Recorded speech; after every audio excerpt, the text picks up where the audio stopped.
నా ప్రధానమైనటువంటి అంశం the significance of the human. The significance of the human అంటే దేవుని దృష్టిలో మనిషి యొక్క ప్రాధాన్యత.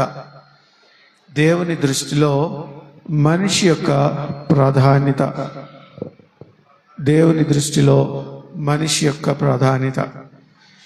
చూడండి, మనము ఎవరి రూపంలో తయారు చేయబడ్డాం అని మనం ఆలోచన చేస్తే ఒక్కసారి కొంచెం సైంటిఫిక్గా ఆలోచిద్దాం.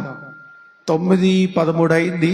9:40కి నేను ముగిస్తాను. ఆ టైంలో నేను ఎక్స్ట్రీమ్ అయితే నన్ను ఒకసారి నాకు అలర్ట్ ఇవ్వండి. కొరింథీయులకు రాసినటువంటి మొదటి పత్రిక, కొరింథీయులకు రాసినటువంటి మొదటి పత్రిక 12వ అధ్యాయం తీసి పట్టుకుందాం.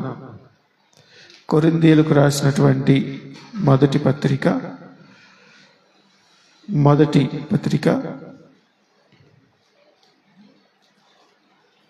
12వ అధ్యాయం తీసి పట్టుకుందాం. 12వ అధ్యాయం తీసి పట్టుకుందాం. ఈ వాక్యంలో మూలమైనటువంటి వాక్యాన్ని చదువుదాం. 12వ వచనం, 12, 13, 14, 27, 28 కలిసి చదువుదాం.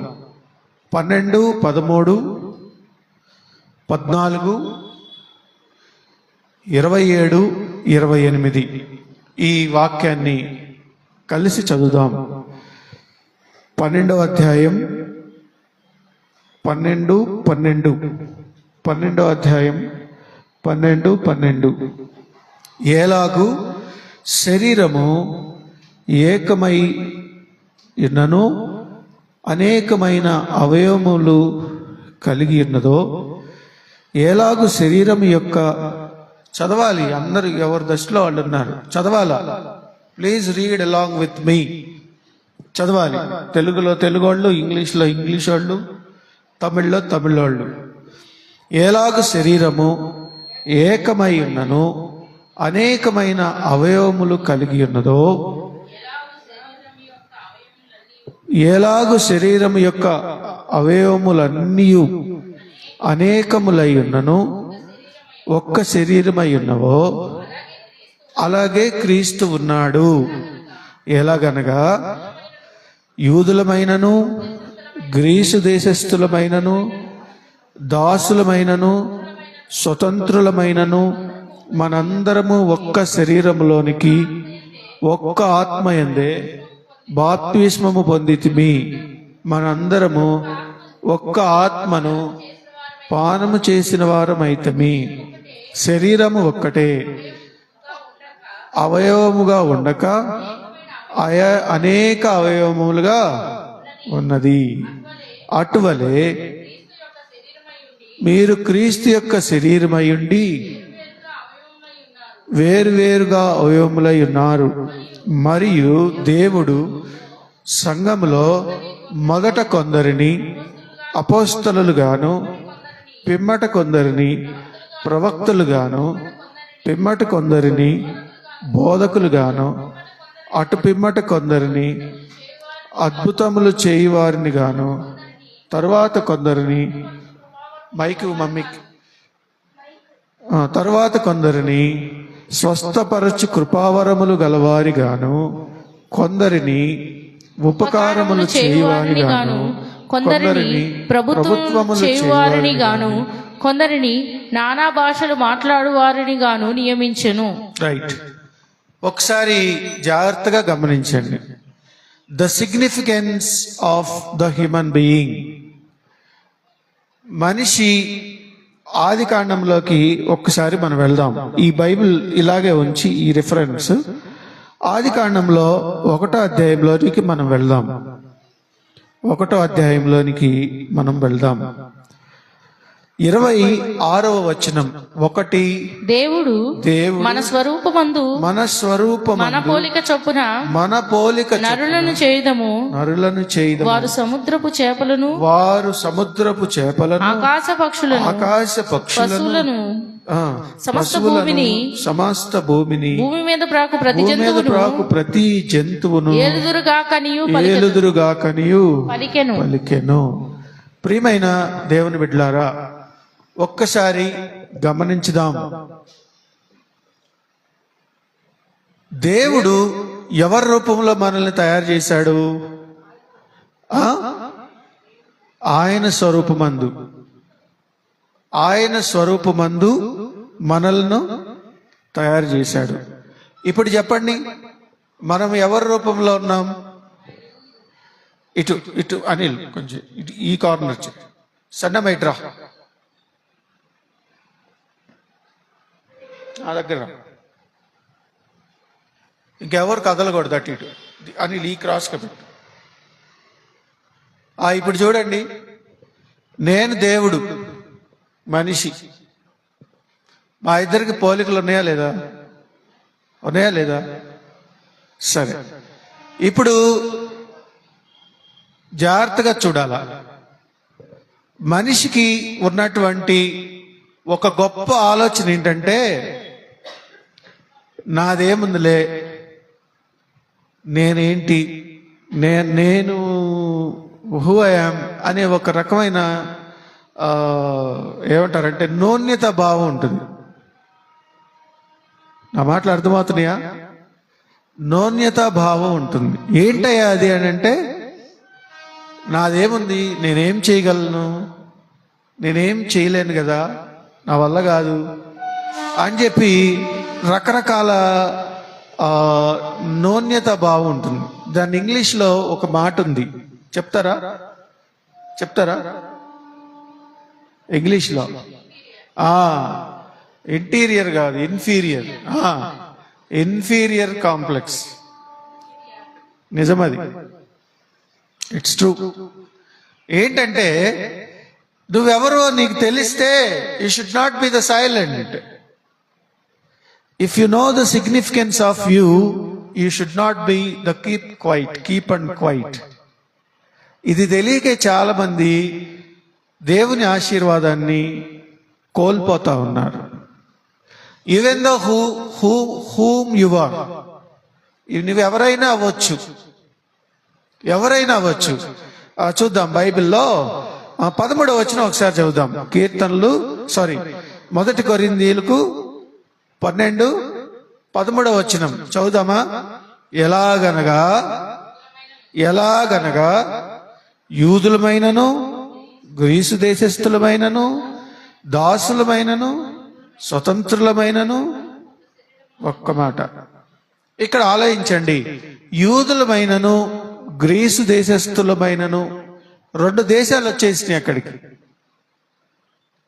అంతటితో ఆగల.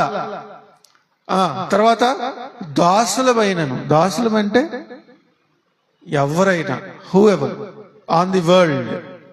స్వతంత్రులమైన, ఇంకా అంటే ఇందులో తప్పిపడడానికి ఉందా? కొంతమంది దాసులు అంటే దేవుని బిడ్డలే కావాలి అనుకుంటారు. కొంతమంది దేవుని బిడ్డలు కాకపోయినా అది స్వతంత్రులమైన. ఇంకా క్లోజ్ కనెక్టివిటీకి ఏంటంటే మనమందరము కూర్చోపో. ఇక్కడున్న వాళ్ళు ఏ సంఘమైనా, ఇక్కడ లేని వాళ్ళైనా, ఏ కుటుంబమైనా, నువ్వు పనిచేసేది ఏ పనైనా డిఫరెన్స్ ఏమి లేదు దేవుని దగ్గరికి వచ్చేసరికి. నా మాటలు అర్థమవుతున్నాయా? డిఫరెన్స్ ఏం లేదు. ఆది కాండంలో మనం చూసినప్పుడు ఆయన రూపంలో మనం తయారు చేయబడ్డాం. వాస్తవంగా చెప్పాలనంటే ఆత్మ ఒక్కటే. ఆత్మ, spirit will be transfer, spirit will be broadcasted, spirit will be transmitted from one fellow to another fellow. ఒకళ్ళ నుండి ఒకళ్ళకి ఈ స్పిరిట్ అనేది, ఆత్మ అనేది ట్రాన్స్ఫర్ అవుతా ఉంది. బట్ ఆత్మ ఒక్కటే. ఎందుకనంటే చదువుదాం. ఒకసారి ఎక్కడుంది? ఆయన నాసికారంధ్రములలో జీవవాయువును ఊదగా నరుడు జీవాత్మ అయిన. ఒకసారి ఆ రిఫరెన్స్ తీయండి. 7 2వ అధ్యాయం ఆదికాండం 7వ వచనం. ఒక పేపర్ తిప్పండి చాలు, 2వ పేపర్లోనే ఉంటుంది. దేవుడైన యెహోవా నేల మంటితో నరిని నిర్మించి వాని నాసికారంధ్రములలో జీవవాయువును ఊదగా నరుడు జీవాత్మయను. ఆత్మ ఒక్కటే ఎలాగొచ్చింది అని అంటే ఇది రీజన్. మట్టిని తయారు చేశాడు, ఆయన రూపంలో తయారు చేశాడు ఆదామును. మనందరికీ తెలుసు ఆయన ఇమేజ్. అంటే ఆదాము ఎవరిలాగా ఉన్నాడు? దేవుడిలాగా ఉన్నాడు. మరి ఆదాము బిడ్డలో మనం ఎందుకు దేవుడిలాగా లేము అనంటే ఒక్క నిమిషం ఆలోచించండి. ఇక్కడ మనల్ని మనం గుర్తుపెట్టుకోవడానికి ఈ జెనెటిక్స్ అనేది ఒకటి పెట్టాడు దేవుడు.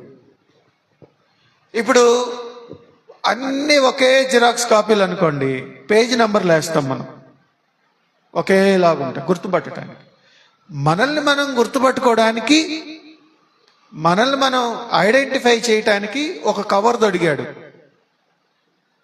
అదే features of the human being.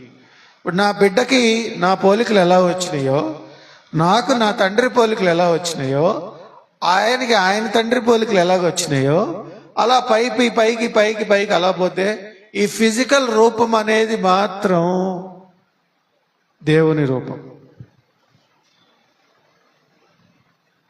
కొన్నిసార్లు యేసు ప్రభు ఇలా ఉంటాడని చెప్పి చాలా చోట్ల ఫోటోలు ఉంటాయి. ఏంటి అనంటే బాగా గడ్డం పెంచుకొని, బాగా జుట్టు పెంచుకొని, ఫుల్గా చూడండి, అందరూ ఒకేలాగా కనపడతారు. ఫుల్గా గడ్డం పెంచి గుర్తుపట్టలేం కొన్నిసార్లు. లేదు, బాగా లావైనా సన్నైనా వాళ్ళ ఇమేజెస్ ఒకలాగే ఉంటాయి. కేవలము నిన్ను నువ్వు గుర్తుపట్టుకోవడానికి నీ నీ శరీరము రకరకాలుగా తయారు చేయబడింది. అంతేకాదు, నీవు దేవుని దృష్టిలో ఉన్నావా అనంటే ఉన్నావు. దానికి ప్రూఫ్ ఏంటంటే నీ నీ నీ తంబ్ ఉంది కదా, నీ బయోమెట్రిక్. ఇది యూనిక్ ఐడి, ఇది ఎవరితో మ్యాచ్. నిన్న ఈరోజు రేపు పెన్షన్లు తీసుకుంటారు మనోళ్ళు. ఒకవేళ బయోమెట్రిక్ పడకపోయినా ఐరిస్, అది కంటి స్కానర్ పెట్టి తీస్తారు. అనంటే ఇప్పటి వరకు ఈ భూమి మీద 800 కోట్ల జనాభా ఉన్నారు. దానిపై కొన్ని వేల కోట్ల జనాభా చనిపోయారు. కొన్ని వేల కోట్ల జనాభా రావచ్చు ముందు కూడా. కానీ ముందు కానీ వెనక కానీ ప్రస్తుతం కానీ, అంటే నిన్న కానీ నేడు కానీ రేపు కానీ వచ్చేటువంటి ప్రతి ఒక్క మానవుడు, అది స్త్రీ అయినా పురుషుడైనా ఎవరైనా, వాళ్ళ ఇంప్రెషన్ ఒకటే, యూనిక్ ఐడి. సో దేవుడు నిన్ను పిలిచినప్పుడు నీవు మాత్రమే కనపడతావు. నువ్వు ఎలా ఉన్నావు, నీ నీ నీ నీ నీ క్యారెక్టర్, నీ పేరు, నీ లైఫ్ దేవుని దృష్టిలో ఉంది. కాబట్టి గమనించండి, you may not an ordinary person. నువ్వు ఒక సామాన్యమైనటువంటి వ్యక్తివి కాదు. ఎవరైనా, గ్రీసు దేశస్థుడైనా, యూదుడైనా, ఇతరులైనా, ఏ క్యాడర్లో ఉన్నా, ఏ పొజిషన్లో ఉన్నా, everybody are in the sight of the god. కాబట్టి నాదేముందిలే, నా ఒక్కడిని. చాలా మంది ఆలోచిస్తూ ఉంటారు, ఇప్పుడు ఎవరన్నా బాగా పాటలు పాడుతున్నారు అనుకోండి, అయ్యో నాకు పాటలు రావులే, నాదే ఉంది, నేను పాడిపోతే ఏమైంది అని చెప్పి నోరెత్తరు. దేవుడు ఏమంటున్నాడంటే, నువ్వు పాడు, ఆరాధించు దేవుణ్ణి, నీ నోటితో స్తుతించు, చర్చిలో వచ్చేసరికి ఆ, నేను పాటలు పాడకుండా సైలెంట్ కూర్చొని వాక్యం వినేటప్పుడు ఇది నాకు కాదులే పలానోళ్ళు అయితే బాగుంటది అనిపించి, దేవుడు అలా చూడలేదండి.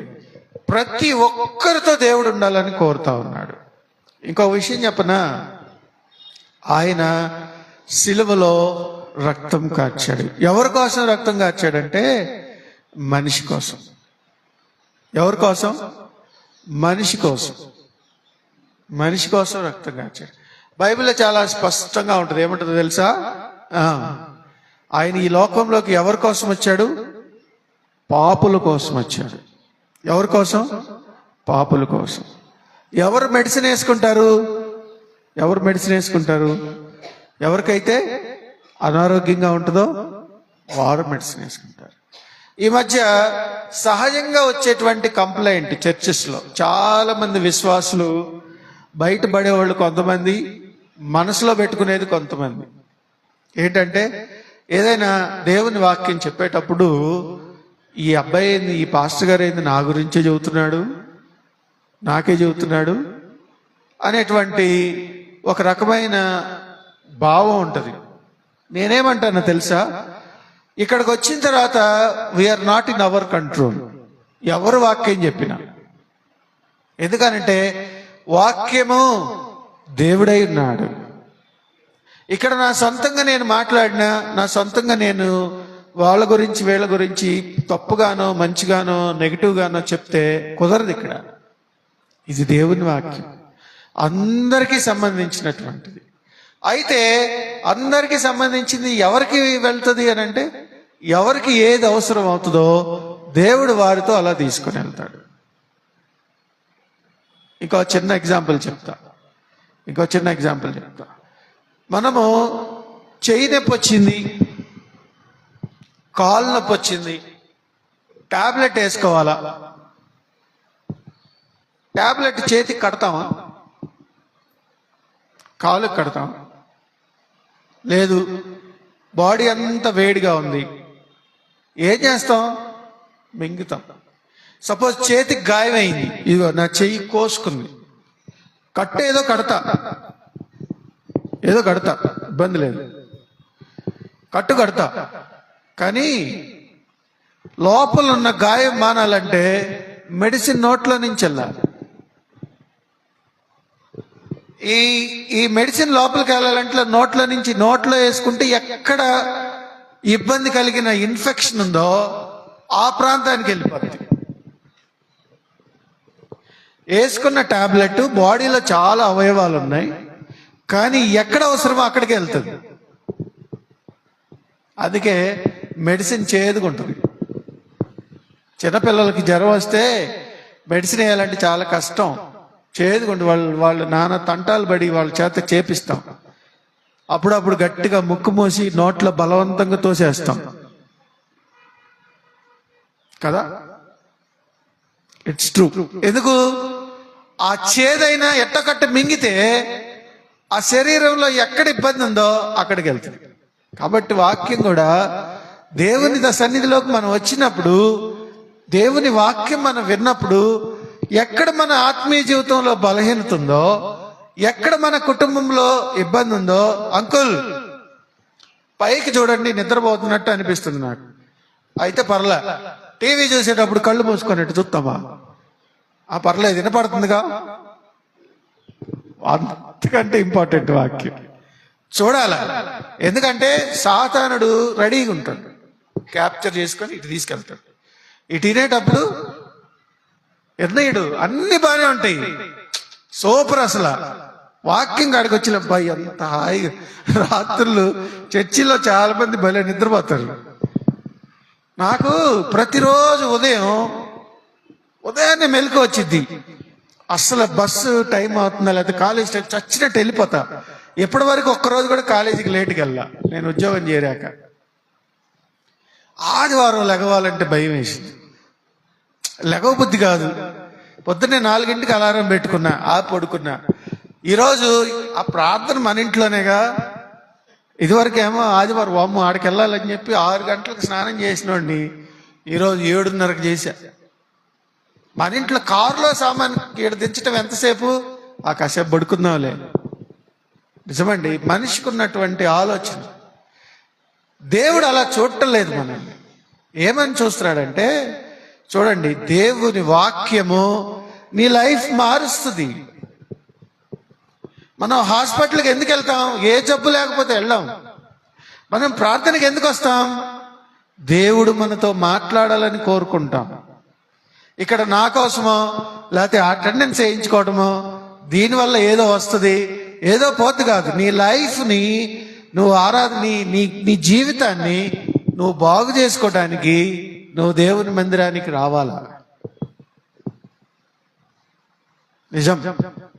నీకు అవకాశం లేనప్పుడు, నువ్వు ఆఫీస్లో ఉన్నప్పుడు, నీ టైమింగ్ సెట్గా అన్నప్పుడు maybe you may connect to the online. But నీకు అవకాశం ఉన్నంత వరకు రావాలి. ఎందుకో తెలుసా? ఇది సంఘం. దేవుడు ఏమన్నాడు తెలుసా? శరీరం అంతా ఒకటైనట్టు శరీరంలో ప్రతి అవయవము ఒకదానికొకటి కనెక్ట్ అయినట్టు ఈ శరీరం అనేది ఒక సంఘం. చర్చ్ అంటే ఏంటో తెలుసా? The combination of the people. అంతేగాని పెద్ద కోటగోడలు, బిల్డింగ్లు అవిగా. చర్చ్ అంటే ఏంటో తెలుసా? మనందరం కలిసి దేవుని స్తుతిస్తే దట్ ఈస్ ద చర్చ్. అది సంఘం. ఇక్కడ ఏంటో తెలుసా మీకు? ఒక్క మాట నా వైపు వినాలా. ఇదిగో నాకు ఈ చెయ్యి నొప్పుగా ఉంది, ఈ చెయ్యి నొప్పుగా ఉంది. నేను ఇక్కడ ఆయింట్మెంట్ రాయాలి. ఎక్కడ, ఏ చేత్తో రాస్తా? ఈ చేత్తో రాస్తా. వీళ్ళిద్దరికి పడదు. ఈ చెయ్యికి పడదు. రాయగలదా? సంఘంలో బైబిల్లో ఉందండి, నేను చెప్పేది కాదు. చూద్దామా? తీయండి, అదే అధ్యాయం తీయండి, 12వ అధ్యాయం.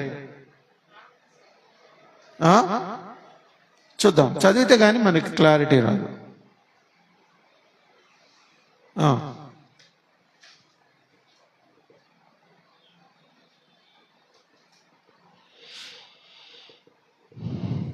20వ వచనం. కనుక కన్ను చేతితో నాకు అక్కర్లేదని చెప్పజాలదు. కన్నొచ్చి చేత్తో నువ్వు అవసరం లేదు నాకు అని చెప్పకూడదు. తల పాదముతో మీరు నాకు అక్కర్లేదని చెప్పరాలదు. అంతేకాదు, శరీరం యొక్క అవయవములో ఏవి బలహీనముగా కనపడునో అవి మరి అవశ్యములే. అంటే ఏంటో తెలుసా మీకు? అంటే ఏంటో తెలుసా? శరీరంలో ఏదన్నా ఒక అవయవం గనక బలహీనంగా ఉందనుకో, సరే ఇది వద్దులే అని పక్కన పడేసి వెళ్ళటానికి లేదు ఇక్కడ. That also very very important. తర్వాత చదువుదాం. శరీరంలో ఏ అవయవములు ఘనత లేనివని తలంతుమో ఆ అవయవములను మరి ఎక్కువగా కనపరుచున్నాం. సుందరములు కాని మన అవయవములకు ఎక్కువ సౌందర్యం. ఇదండి. అంటే నేనేమంటానంటే, ఒక్క మాటలో చెప్పాలంటే ప్రతి అవయవము ఇంపార్టెంట్. సంఘంలో ఉన్నవాళ్ళు, వాక్యం చెప్పేవాళ్ళైనా, ఆరాధన చేసేవాళ్ళైనా, పాట పాడేవాళ్ళైనా, శుభ్రం చేసేవాళ్ళైనా, సౌండ్ పెట్టేవాళ్ళైనా, ఫోటో తీసేవాళ్ళైనా, ఇంక ఎవరైనా, కూర్చొని వినేవాళ్ళైనా, everybody have their own significance. ఇక్కడ గమనించండి, ఈ సంఘము అనగా ఒక శరీరంలో ఒక అవయవములు ఉన్నప్పుడు ఒక అవయవానికి ఒక అవయవం ఎలా సహాయపడుతుందో, సంఘంలో మనం చేర్చబడిన తర్వాత మనందరి ఆత్మ ఒకటే, దేవుని ఆత్మ. దేవుని సన్నిధిలోకి మనం వచ్చిన తర్వాత, దేవుని ఆత్మలోకి మనం వచ్చిన తర్వాత, అందరము ఒకే శరీరం అయిన తర్వాత, ఒకే ఆత్మను పానము చేసిన తర్వాత, యు హ్యావ్ ఎ రెస్పాన్సిబిలిటీ. ఏంటో తెలుసా? దేవునికి సంబంధించినటువంటి బాధ్యత నీలో ఉంది. ఎవరైనా ఒకళ్ళు బలహీనంగా ఉన్నారు సంఘంలో ఉన్నవాళ్ళు, వెంటనే వారందరూ కలిసి ఆ బలహీనంగా ఉన్న వారి కోసం ప్రార్థన చేయాలి. ఎందుకు? ప్రభా, సంఘ బిడ్డయ్యా, మీరు చూడండి, చర్చిలో చాలా కార్యక్రమాలు ఉంటాయి. ఏముంటాయి? చాలా కార్యక్రమాలు ఏముంటాయి? ఆదివారం ఆరాధన ఉంటుంది, యూత్ మీటింగ్ ఉంటుంది, సండే స్కూల్ ప్రేయర్ ఉంటుంది, స్త్రీల కూడిక ఉంటుంది, ఉపవాస ప్రార్థన ఉంటుంది, ఆల్ నైట్ ప్రేయర్ ఉంటుంది. ఇవన్నీ సంఘ కార్యక్రమాలు. ఎందుకు ఇవన్నీ? ఆదివారం ఆరాధనలో అందరు రావాలి, స్త్రీల కూడికలో స్త్రీలు మాత్రమే రావాలి, సండే స్కూల్ కార్యక్రమంలో సండే స్కూల్ పిల్లలే రావాలి. ఎందుకో తెలుసా? వారి వారి స్పెషలైజేషన్. ప్రతి ఒక్కరితో దేవుడు సమయాన్ని గడపాలని ఆశపడతా ఉన్నాడు. అందుకనే సంఘ ఆరాధనలు ఉంటాయి. నీకున్నటువంటి బాధ్యత ఉన్నప్పుడు ఖచ్చితంగా ఆ బాధ్యతలోనే ఉండాలి. ఎవరైనా బలహీనంగా ఉన్నప్పుడు, ఆ బలహీనత కలిగినప్పుడు సంఘంలో ఉపవాసం ఉండి ప్రార్థన చేస్తారు, లిస్టు చదువుతూ ఉంటారు. నేను చూసా, చాలా చర్చిల్లో చూసా. ఏంటో తెలుసా? చర్చిలో ఇండియా బొమ్మ వేసి ఉంటుంది, రాష్ట్రాలు జిల్లాలు ఒకవైపు రాసి ఉంటాయి, ప్రపంచమే బొమ్మ వేసి ఉంటుంది. అనంటే when you become a Christian, నీవు క్రైస్తవుడు అయినప్పుడు you are not an ordinary man. ఏదో నీ అంతట నీకు రక్షణ వచ్చింది, నీ అంతట నువ్వు దేవుడిని నమ్ముకున్నావు, దేవుడిని ఆశీర్వదించాడు అనంటే సరిపోదు. You have to pray for the world. నీ కుటుంబం కోసం నువ్వు ప్రార్థన చేయాలి. నీ కుటుంబం కోసం నువ్వు ప్రార్థన చేయాలి. నీ కుటుంబం కోసం నువ్వు కంప్లైంట్ చేయకూడదు. నీ కంప్లైంట్ ఎవరికి చేయాలో తెలుసా? దేవుని దగ్గరికి వెళ్ళాలి. అయ్యా, నా బిడ్డలా ఉన్నాడు, అయ్యా నా తండ్రిలా ఉన్నాడు, అయ్యా నా తల్లిలా ఉంది, అయ్యా నా సహోదరిలా ఉంది, నా సహోదరుడిలా ఉన్నాడు. When you pray to the god, god will take care of you. Yes, it is true. దేవుని సన్నిధిలోకి వచ్చినప్పుడు, నువ్వు ప్రార్థనలో ఉన్నప్పుడు దేవుడు నీకు తెలియజేస్తాడు, పలానా వారి గురించి ప్రార్థన చేయి. నువ్వు ప్రార్థన చేయకుండా కూర్చున్నావు అనుకో, నీ టైం అలా వెళ్ళిపోతూ ఉంటుంది. చూడండి, ట్రై చేయండి. ఎప్పుడన్నా 1 గంట సేపు ప్రార్థన మొదలు పెట్టండి. 1 అవర్ టైం పెట్టుకొని ప్రార్థన మొదలు పెట్టండి, చేస్తూ ఉండండి. నీ గురించి నువ్వు చేసుకో, నీ అవసరాల గురించి నువ్వు చేసుకో, తర్వాత నీ కుటుంబం గురించి చేసుకో. ప్రభువా, ఎవరి గురించి ప్రార్థన చేయమంటావు అని అడుగు దేవుణ్ణి. దేవుడు చెప్తాడు, ఈ సమయంలో పలానా వాళ్ళ గురించి ప్రార్థన చేయయ్యా, వాళ్ళు ఈ అవసరతలో ఉన్నారని చెప్తాడు దేవుడు. It's true. నీవు ఎందుకో తెలుసా? నీలో ఉన్న ఆత్మ, దేవునిలో ఉన్న ఆత్మ, నీ సంఘంలో ఉన్న ప్రతి ఒక్క బిడ్డకు ఉన్నటువంటి ఆత్మ ఒకటే. ఒకళ్ళు ఎక్కువ, ఒకళ్ళు తక్కువ, ఒకళ్ళు బాగా అవసరం, ఒకళ్ళు పూర్తిగా అవసరం లేకపోవటం అలాంటిది లేదు. ఎందుకో తెలుసా? You are the part of the god. అందుకని చదువుదాం, మన మూలవాక్యం చదువుదాం. 12వ అధ్యాయం 12వ వచనం చదువుదామా? ఎలాగూ శరీరము ఏకమైనను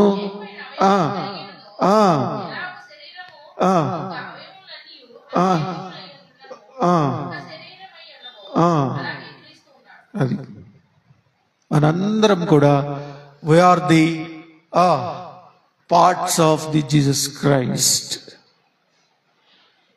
కాబట్టి నిన్ను నువ్వు తగ్గించుకోవాల్సిన అవసరం లేదు. దేవుని పనిలో నీకు సాధ్యమైనంత వరకు అనేక మందిని నీవు దేవుని దగ్గరకు తీసుకొని రావాలి. ఏ సంఘమైనా, ఏ చర్చ్ అయినా, ఎక్కడున్నా. ఎందుకో తెలుసా? ఇప్పుడు ఈ రోడ్డు మీద బాగా వర్షం పడుతుంది, బాగా చూడాలి నా వైపు. ఈడొక టేబుల్ వేసుకొని బయట వచ్చే వాళ్ళందరికీ నేను ఒక గొడుగు ఇస్తా ఉన్నా అనుకుందాం. ఉదాహరణకి గొడుగు ఇచ్చినప్పుడు వర్షం పడతా ఉంది, గొడుగు వేసుకొని వెళ్తా ఉన్నా. ఒకేలాంటి గొడుగులు ఒక 10 కనపడ్డాయి, నీటికి కొత్తవి. ఎవడో అడిగాడు, గొడుగు ఎక్కడిది? పలానా చెట్టు ఉంది, బాదం చెట్టు, ఆ పింక్ హౌస్ దగ్గర బాదం చెట్టు ఉంది, ఆ చెట్టు దగ్గర గొడుగు ఇస్తున్నారు అని చెప్తాడు. చెప్పకుండా ఉంటావా? చెప్పకుండా ఉంటావా? ఖచ్చితంగా చెప్తావు. ఎందుకు చెప్తావు? It's a good news. అవును కదా, వర్షం పడతా ఉంది, అక్కడ ఫ్రీగా ఇస్తా ఉన్నారు గొడుగు, వెళ్ళి తెచ్చుకో అని చెప్తాం. నాకు తెలిసి మనకు తెలిసిన వాళ్ళందరికీ ఫోన్లు చేసి చెప్తాం, గొడుగు 300 ఉంటుంది, బా తొందరండి అయిపోతున్నాయి అని నాకు మొత్తాన్ని చెప్పి ఎట్టొకటి తీసుకొస్తాం వాడికి. ఎందుకో తెలుసా? నువ్వు తెలుసుకున్నావుగా గొడుగు ఉందని. 300 రూపాయల గొడుగు నీకు తెలిసినప్పుడు నశించిపోతున్న నీ ఆత్మ, ఒకప్పుడు భయంకరమైనటువంటి పాపములో ఉన్నటువంటి నీవు దేవుని సన్నిధిలోకి వచ్చిన తర్వాత, దేవుని సన్నిధిలో ఎంటర్ అయ్యాక, ఒక సంఘంలో నీవు ఒక అవయవం అయినాక, దేవుని శరీరంలో నీ ఒక భాగం అయ్యాక నువ్వు సైలెంట్గా ఉంటావా? చెప్పాలి కదా. అదే గుడ్ న్యూస్. సువార్త అంటే ఏంటో తెలుసు అసలు? సువార్త అంటేనే వార్త. వార్త అంటే ఏంటి? Broadcast, to be share to everybody. ఏదో లేచా పొద్దున్నే నా పనిలో నేనున్నా అని అంటే కుదరదు. ఇక్కడ నీవు దేవుణ్ణి తెలుసుకున్నావు. నీవు తెలుసుకోవటం వలన నీ ఆత్మ రక్షించబడింది. నీ ఆత్మ రక్షించబడటం వలన నీవు అనేక మందికి మేలు కలిగి ఉండాల. దేవుని వాక్యం ఏం చెప్తుందో తెలుసా? మీరు లోకానికి వెలుగై ఉన్నారు. You are the light of the world. మత్తయి సువార్తలో ఉంటుంది కదా. ఎవరు మీరు? వెలుగు. వెలుగైనవాడు ఏం చేయాలి? నలుగురికి చూపించాల, నలుగురిని వెంట పెట్టుకోవాలి. ఈరోజు నుంచి దేవుడు నిన్ను ఒక అవయవము అని గుర్తు చేస్తా ఉన్నాడు. ప్రార్థన చేసుకునేటప్పుడు నీ ఒక్కడి గురించే. ఒక భక్తుడు ఉన్నాడు. నేను బాగా చిన్నప్పుడు నా ఫ్రెండ్ ఉన్నాడు, నాతో పాటు చదువుకునేవాడు. వాడి పేరు దేవకుమార్. మా ఇద్దరం కలిసి ప్రేయర్ చేసుకునేవాళ్ళం స్కూల్లో ఉన్నప్పుడు ప్రతిరోజు. వాడు నాకు కొన్ని స్టోరీలు చెప్పేవాడు. ఆదివారం మా అమ్మ వాళ్ళమ్మ ఇద్దరు కలిసి మా స్కూల్కి వచ్చేవాళ్ళు. వీళ్ళు ఏం చేసేవాళ్ళు అంటే, సండే పేరెంట్స్ డే కదా, రారు ఇళ్ళు. చర్చి అయిపోయాక సాయంత్రం 5ంటికి వచ్చేవాళ్ళు. నేను అందుకని అసలు మీరు రావద్దని చెప్పేవాడు. మా నాన్న రమ్మనేవాడిని. నాన్న అయితే పొద్దున్నే వచ్చేవాడు, అమ్మ అయితే సాయంత్రం వచ్చేది. నెలలో ఒక్కరోజు చిన్నప్పుడు 6వ తరగతిలో ఉన్నప్పుడు హాస్టల్లో ఉండేవాడిని. సరే, వాడు చెప్పిన స్టోరీ గుర్తొచ్చింది నాకు ఈరోజు. ఒక పాస్టర్ గారు ప్రార్థన చేస్తా ఉన్నాడంట. చేస్తా ఉంటే ఏమి మేలు జరగట్లేదంట. నాకు అదివు ప్రభా, ఇదివు ప్రభా, అదివు ఇదివు అని ప్రార్థన చేస్తా ఉన్నాడంట. ఏం మేలు జరగట్లేదంట. ఏది ప్రభు, అసలు నువ్వు నాతో ఉన్నావా అని అడిగాడంట. అడిగితే సమాధానం లేదంట. అయినా మళ్ళీ ప్రార్థన చేస్తానంట. ఒక దానికోసం చేస్తా ఉన్నాడు. చేయంగా విసుగు పుట్టి, నువ్వు నా మాట నువ్వులే అని అలిగి కూర్చున్నాడంట. ఆ టైంలో దేవుడు వచ్చాడంట. ఏమయ్యా, ఏంటి సంగతి? నువ్వేంటికి ప్రభా నాకు ఆన్సర్ చేయట్లే? నేను చాలా రోజుల నుంచి ఈ గురించి అడుగుతున్నా కదా అని అంటే, ఎవరి గురించి అడుగుతున్నావు అది నీవు అన్నాడంట. నా గురించి అడుగుతున్నాను. నీ గురించి నేను ఇస్తాగా. ఈ సమయంలో ఇతరుల గురించి ప్రార్థన చేసావా నువ్వు అన్నాడంట. నువ్వు ఇతరుల గురించి ప్రార్థన చేయి, నీకు కావాల్సిన అవసరం నేను ఇస్తాను. ఎస్, కావాలి నాకు అది కావాలి ఇది కావాలి. మనవాళ్ళు ప్రార్థన చేసేటప్పుడు భలే చెప్తారు, లిస్ట్ ఇస్తారు, కిరాణా కొట్టులో లిస్ట్ ఇచ్చినట్టు. ప్రభా, నేను ఇంట్లో నుంచి బయటకు వెళ్తున్నా, బ్యాంక్కి వెళ్తున్నా, లోన్ ఇచ్చేటట్టు చెయ్యయ్యా. ఆ అధికారుల మనసు మార్చు, నా ఇంటి చుట్టూ నీ పరిశుద్ధ కంచెనయ్యి. తర్వాత తాళాలు వేసి పెడుతున్నా, నా బీరువా చుట్టూ కంచెనయ్యి. నిద్రపోయేటప్పుడు నా మంచం చుట్టూ నీ దేవదూతల్ని కాపలా ఉంచు. మంచి కలలు అన్ని భలే చెప్తారు లిస్టు. ప్రభా, నీ కోసం ఈ పని చేస్తానయ్యా అని అడుగు. దేవుడు నీ ప్రార్థన అంతా వింటాడు. కాబట్టి దేవుడు ఏమి కోరుకుంటున్నాడంటే, దేవుడు నీ సిగ్నిఫికెన్స్ ఏంటో తెలుసా? You are the part of god. నీవు దేవుని శరీరంలో ఒక అవయవమై ఉన్నాడు. అంత గొప్ప ఘనత ఇచ్చాడు నీకు. పాపులుగా ఉన్న మనల్ని ఆయన రక్షించుకొని నువ్వు ఎవరివో కాదు, నా శరీరంలో ఒక భాగం, నిన్న ఒక సంఘానికి చేర్చాడు. నువ్వు సంఘంలో కూడా ఒక అవయవమే. శరీరం అంతా ఒక సంఘం అయితే సంఘంలో ఉన్నటువంటి ప్రతి అవయవము, ప్రతి బిడ్డ, ప్రతి ఒక్కరి ఎడల బాధ్యత ఉంది. ప్రార్థన చేసే బాధ్యత ఉంది. ఒకళ్ళ గురించి ఒకళ్ళు ప్రార్థన చేసుకోవాలి. సంఘ అవసరాల గురించి ప్రార్థన చేయాలి. దేవుని సేవ ఎక్కడెక్కడ జరుగుతుందో వాటి గురించి ప్రార్థన చేయాలి. నీ కుటుంబం కోసం నువ్వు ప్రార్థన చేయాలి. ఇతరుల కోసం ప్రార్థన చేయాలి. ఇంకోటి ఏంటో తెలుసా, నీకు తెలిసినటువంటి గుడ్ న్యూస్ని అనేక మందికి తెలియచేయాల. అది నీ బాధ్యత. ఎలాగూ ఒక భయంకరమైన వర్షంలో గొడుగుందని నువ్వు అందరికీ చెప్తావో, నీవు దేవుని రక్షించబడిన తర్వాత నీవు నరకానికి వెళ్లకుండా దేవునితో కలిసి నువ్వు వెళ్ళేటువంటి గొప్ప మార్గం నీకు తెలిసినందున ఈ రోజు నుంచి నువ్వేం చేయాలో తెలుసా, అనేక మందికి సువార్త చెప్పాలి. సువార్త చెప్పడమే కాదు, నీకు చేత అయితే వారితో వారి గురించి వారి అవసరతలు తెలుసుకొని నువ్వు ప్రార్థన చేయాలి. ఎప్పుడైతే నువ్వు ప్రార్థన చేస్తావో దేవుడు వారికి విడుదల దయచేస్తాడు. మీకు ఒక విషయం చెప్పి నేను ముగిస్తా. మోషే యుద్ధానికి వెళ్ళినప్పుడు ఆయన చేతులు పట్టుకొని ఉన్నారు అటోళ్ళు ఇటోళ్ళు. చేయెత్తినప్పుడు ఈ చేతులు ఎత్తి ప్రార్థన చేస్తా ఉన్నారు అందరూ. ప్రార్థన చేస్తా ఉన్నప్పుడు ఇటువైపు వారు గెలుస్తా ఉన్నారు, మోషే తరపు ఇశ్రాయేలీలందరూ. చేతులు కిందకి దించుతా ఉన్నప్పుడు అవతల వాళ్ళు గెలుస్తా ఉన్నారు. ఇక లాభం లేదని ఆయన చేతులు పట్టుకున్నారు, అటు కొంతమంది ఇటు కొంతమంది. చేతులు ఎత్తి పట్టుకొని ప్రార్థన చేస్తా ఉన్నారు. ఎందుకు చేతులు ఎత్తమంటారు తెలుసా? ప్రార్థన చేసేటప్పుడు, ఆరాధన చేసేటప్పుడు చాలా మందికి కోపం చేతులు ఎత్తమంటే.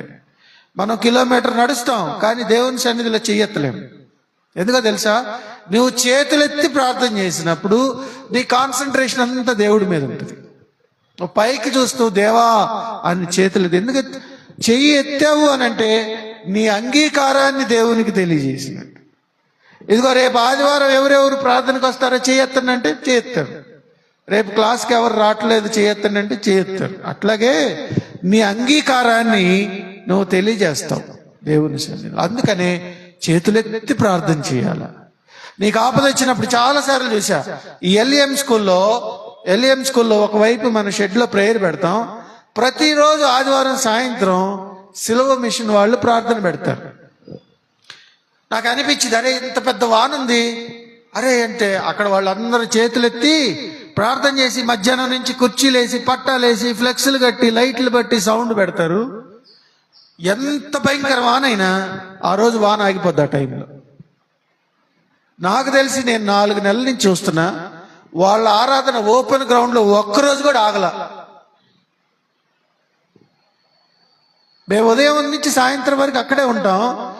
మా షెడ్లో ప్రార్థన జరుగుతూ ఉంటుంది, క్లాసులు జరుగుతూ ఉంటాయి. భయంకరమైన వాన పడిద్ది, వాళ్ళ ప్రార్థన మాత్రం ఆగదు. ఎందుకు చెప్తున్నా అంటే, మన దేవుడు మన చేతులెత్తి ప్రార్థన చేసినప్పుడు మన మొరవినేటువంటి మన దేవుడు గొప్ప దేవుడు, మధ్యలో వదిలిపెట్టే దేవుడు కాదు మన దేవుడు ప్రార్థన చేసినప్పుడు మన ప్రార్థన ఆలకించే దేవుడు, మన అవసరతలను తీర్చేటువంటి దేవుడు. నీకు కష్టం వచ్చిందా, కన్నీరు వచ్చిందా, శ్రమ వచ్చిందా, ఇబ్బంది వచ్చిందా, కమ్ టు ది గాడ్. ఎందుకో తెలుసా? నీవు దేవుని అవయవం, సంఘంలో అవయవం. మనందరం మందిరం కోసం ప్రార్థన చేస్తూ ఉన్నాం. దేవుడు త్వరలో గొప్ప అద్భుత కార్యం చేయబోతా ఉన్నాడు. ఇంకా నువ్వు ప్రార్థన చేయాలి. దేవుడు మనం కొత్తగా పెట్టాము ఇక్కడ ప్రార్థన. అతి తక్కువ మంది వస్తూ ఉన్నారు, అయినా కానీ ప్రార్థన మాత్రం ఆపుదలుచుకోలేదు. దేవుని మహాకృపను బట్టి దేవుడు మనకి గొప్ప మేలు చేయబోతా ఉన్నాడు. కాబట్టి తలలు వంచి ప్రార్థన చేద్దాం. అందరం కలిసి లేచి నుంచుందాం. ఒక్క నిమిషం లేచి నుంచుందాం. ఈ రోజు దేవుడు నీకు ఒక గొప్ప బాధ్యత నీ చేతిలో పెడతా ఉన్నాడు. ఆ బాధ్యత ఏంటో తెలుసా? నీవు దేవుని శరీరంలో అవయవంలో ఉన్నావు. You are the part of. ప్రార్థన చేద్దాం, ప్రార్థన చేసుకుందాం. అటు ఇటు తిరగొద్దు పిల్లలు. దేవుని ఆత్మ ఇక్కడ సంచరిస్తా ఉన్నాడు. నీకు దేవుడు ఎంత గొప్ప కృపించాడో తెలుసా? నశించిపోతున్న మనం, పాపంలో ఉన్న మనం, శాపంలో ఉన్న మనం, దేవుడు మనల్ని ప్రేమించి ఆయన రక్షించి ఆయన శరీరంలో ఒక అవయవముగా మనల్ని తయారు చేశాడండి. ఎంత గొప్ప కృప దేవుడు మనకిచ్చాడు.